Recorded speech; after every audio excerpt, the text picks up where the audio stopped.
Hello, everybody. I just want to make a video here, real quick, about this little guy. So, this is Chomper. Not sure if it's a male or female. I got it about a week ago? Something like that. Right, right.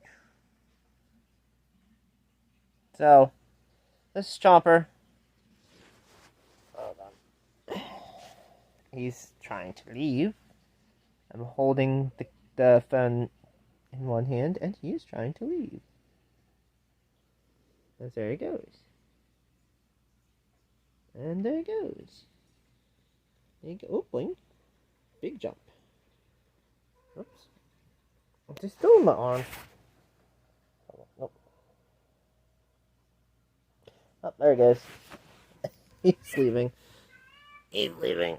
He is leaving. So this is Chomper. And I call her a she. Not exactly sure. As you can see, he is leaving. He's leaving. He's like, and I do this, and I do that, and I do that, and there he goes. So, I wanted to get him out a little bit, do a little taming here, do a little, and he do a little hand training, because when he's in his aquarium, he does tend to get huffy and like to try to eat my fingers.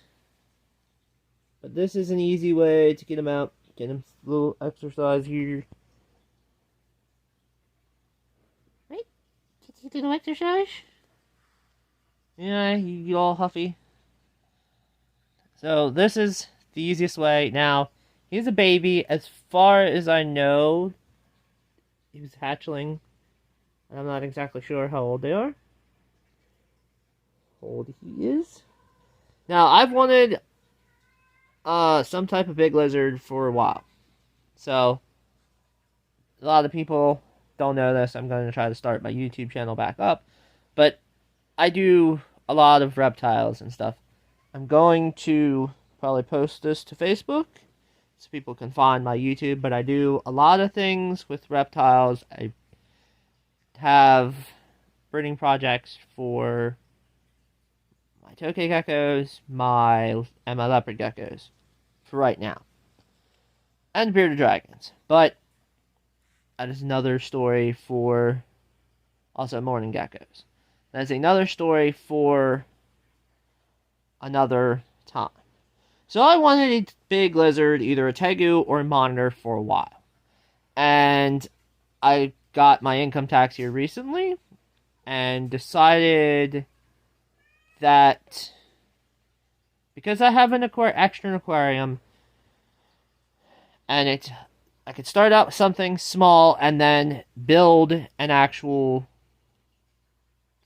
thing for it later on, or buy one later on. I wanted to start with Savanah monitor. As far as I know, they're the smallest monitor species you can get. Now, I'm not going to call it a big lizard because technically the biggest lizard I have right now that's going to be the biggest that I have is probably my green iguana. And she's a holy terror. I'll make a video on her later on because I want to get her tamed down a little bit and work with her a little bit before I do any video. Because as you can...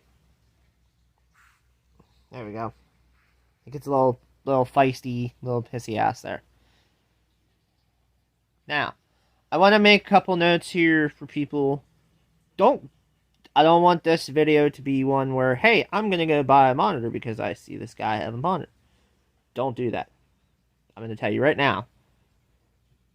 He's a little shit. Like, I'm trying to think of the best way to describe it. Right now, he's calm. He's, like, running about, running up my leg.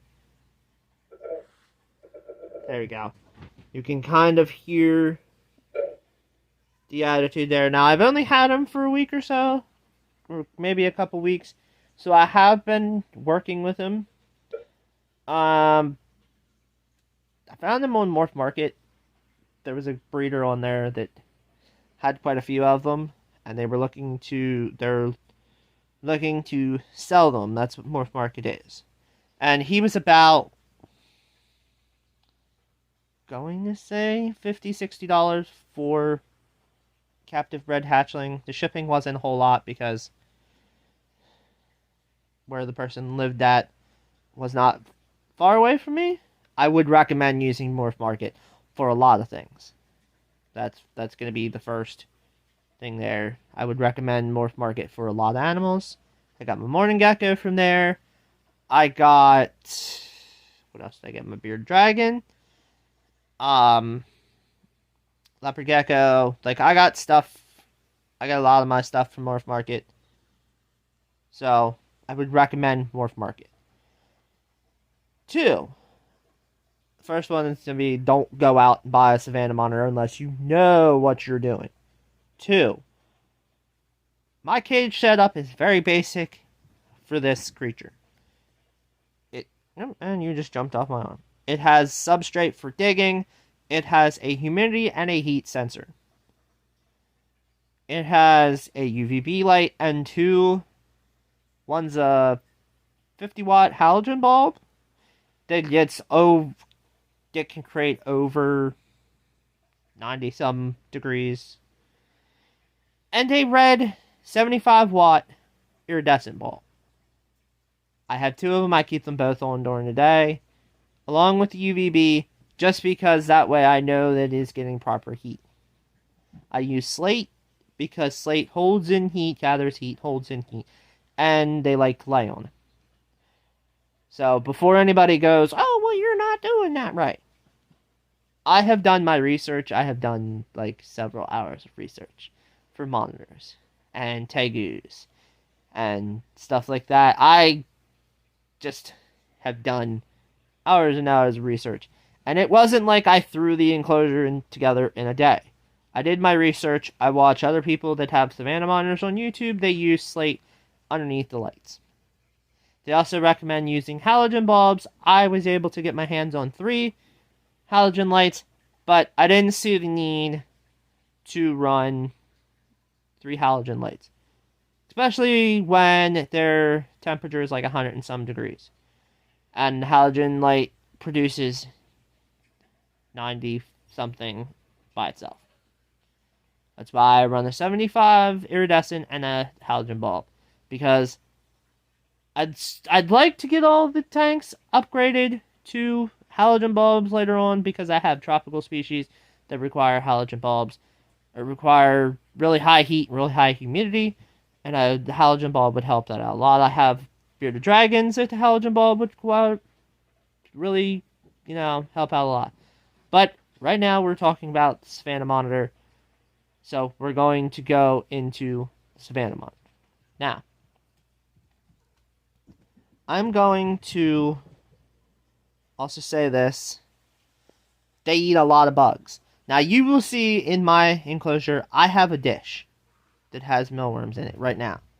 I am working with him with feeder tongs, because my corn snakes and stuff like that, I use feeder tongs to feed them. I do not hand feed them. And I would purposely like to get him trained with tongs instead of doing a ball training, because if I can get him trained with tongs and I can get him to the point where I could take him out of the aquarium without him trying to bite me, which right now I can do, and then only get him to associate the tongs with food, would work out a whole lot for me. Because, like I said, I have snakes that feed off tongs. Do I have any other lizards that feed off tongs? I think my toke geckos do. I have toke geckos as well that you will see later on. Not in this video, but later on. Because toke geckos are something that I've wanted for a while. And I've managed to get 2 decent pairs. And hopefully here in the near future I will have another male. Decent sized male to pair with my second female. Not exactly sure. The male is not, there's nothing wrong with him. He's just too skinny, and I don't want to pair him with the female and have her hurt him. So I'm hoping to pick up a bigger male. But that's another video, another story for another video. Right now, we're talking about Chomper. Now, I'm going to say this because somebody's going to be like, why is his name Chomper? Or her name Chomper. It's an it. I don't know if it's male or female right now. I wanted to pick out something that I feel like would fit something of this caliber. And an animal of this caliber. And it, if he stops moving for 5 seconds, as you can see, it's a dinosaur, basically. Chomper is the T-Rex from Land Before Time. Chomper is a dinosaur. So, therefore, by fitting, Chomper.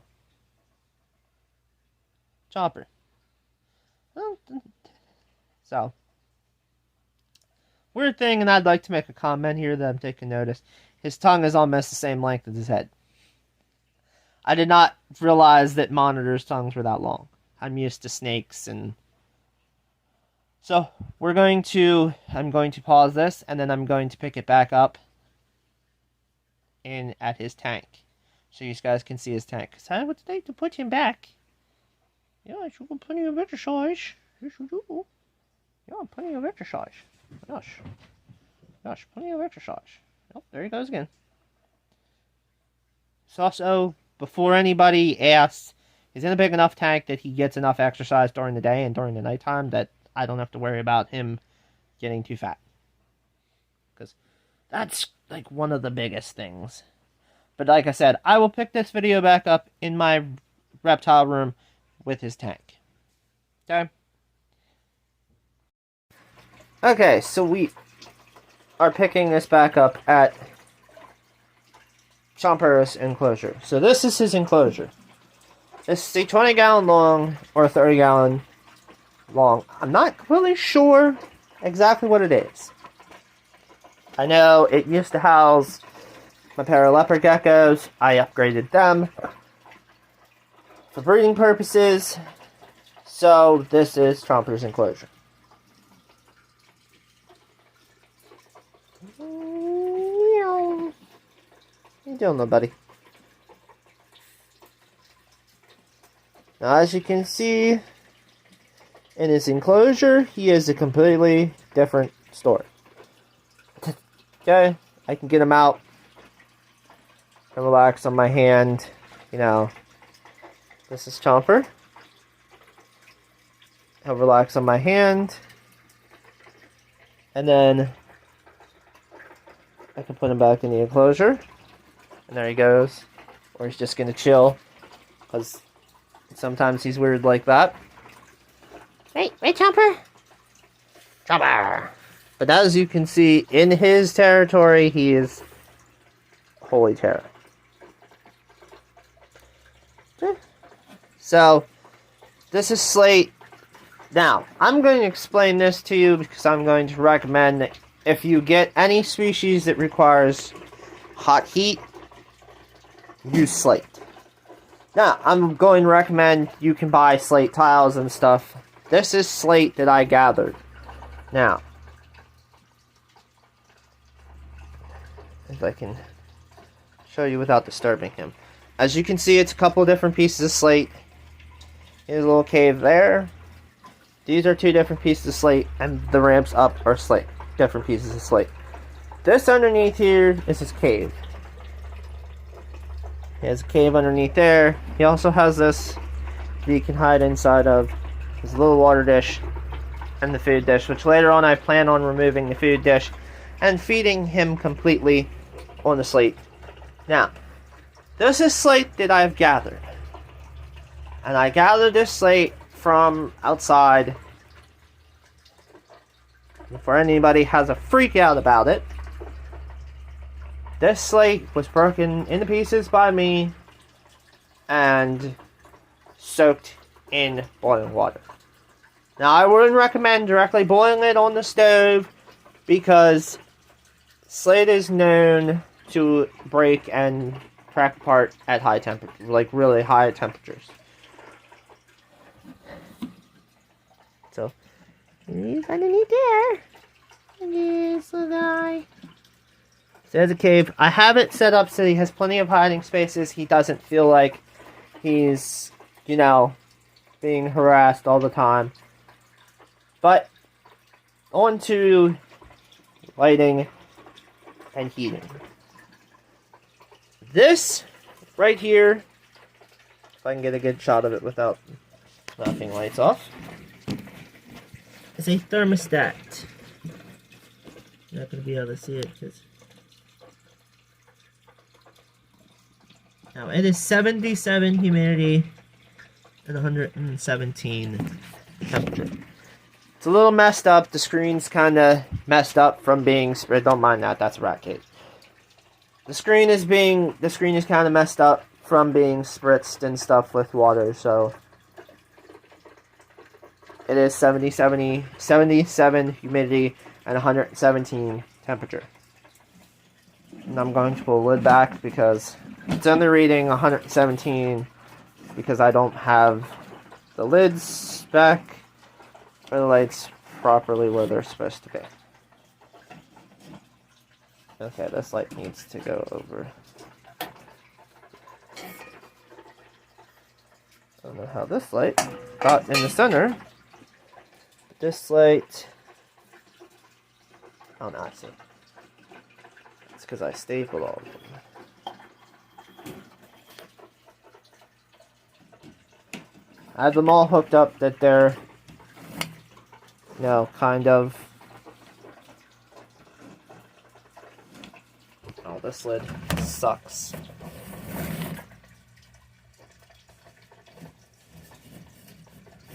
This is also a 40-gallon long lid, so it does stick over the sides. So, adjust this real quick. I can get the lights back to where they need to be. Halogen bulb. And I have a thermometer thing somewhere that is not currently in my hand. Halogen bulb. The highest temperature I think is 94 or 96. It is a 50-watt halogen bulb and it directs heat to a single spot. This is an iridescent. This is a 75-watt iridescent light bulb. It is in one of the Zoom Ed or something like that. Or I think they're Exoterra. Not sure. Then I have this. Now this is a light bulb. I don't have the box for it here. This is a UVB, and this is a huge UVB. This is probably bigger.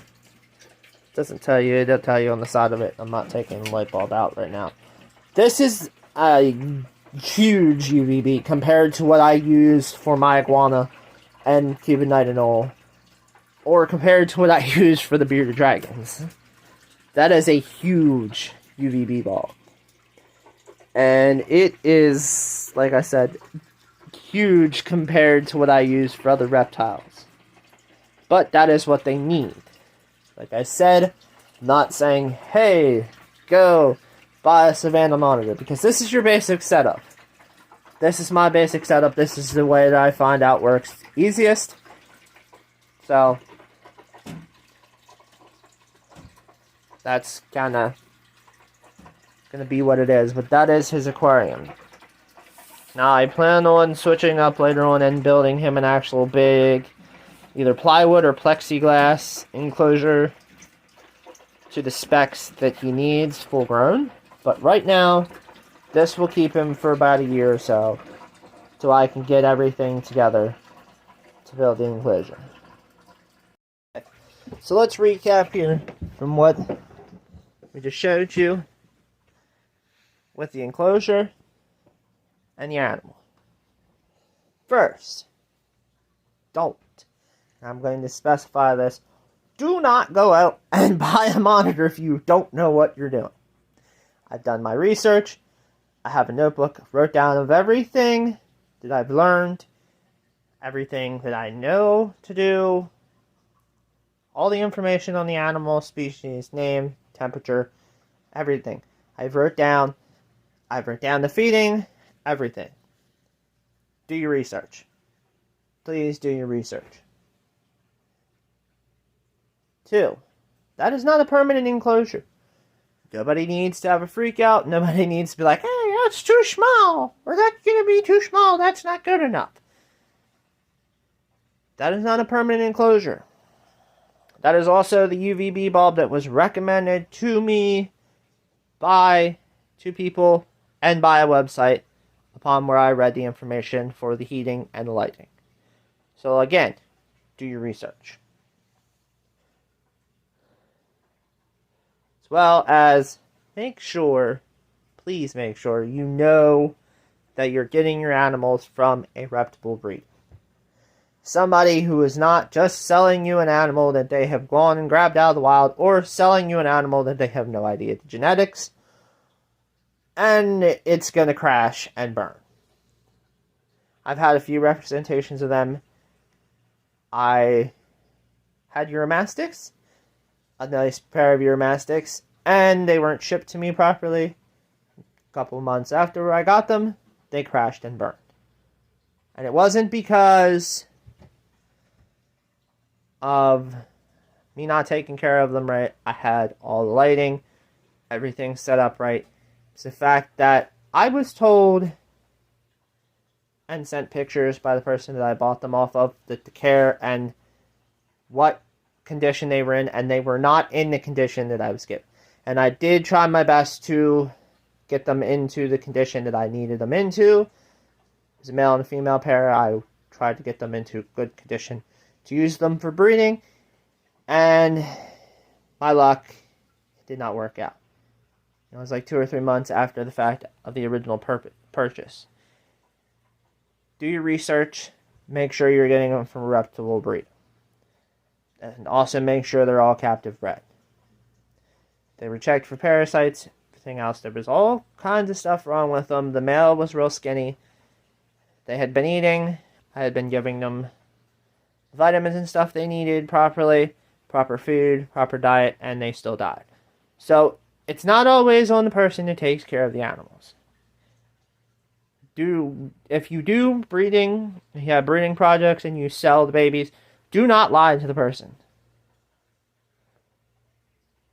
Do not go and say, hey, this animal's in this condition, sell it to a person in the wrong condition, because then now that person has to pay the vet bill and try to get that animal into proper healthy condition. And all the times, they fail. Sometimes they succeed, and the animal lives. Other times, they crash and burn. And that was the case with the Uromastics. Another good point here. If you don't have the time, you don't have the space, don't get the animals. I had the time, I have the space. I bought the animals. I was told by relatives, people I lived with, they're my personal property, or not personal property, my problem when I got them, I had to take care of them. So I do. So do not get the animal if you're not going to take care of them, and if you're going to neglect them. Because that's going to be a big thing for a lot of animals. Don't get something, take care of it for a while, and neglect it later on. Because you get upset, or something, some change in your life. If that's going to happen, give the animal to somebody who can take care of it, and take care of it properly. Do not neglect it to the point where the animal is sickly and can't be helped. But, for right now, that's all. If you have any questions, I'll be posting this video on Facebook. Any comments, YouTube, Facebook. But that's all for right now. My name's Josh. It's my YouTube channel. See you later.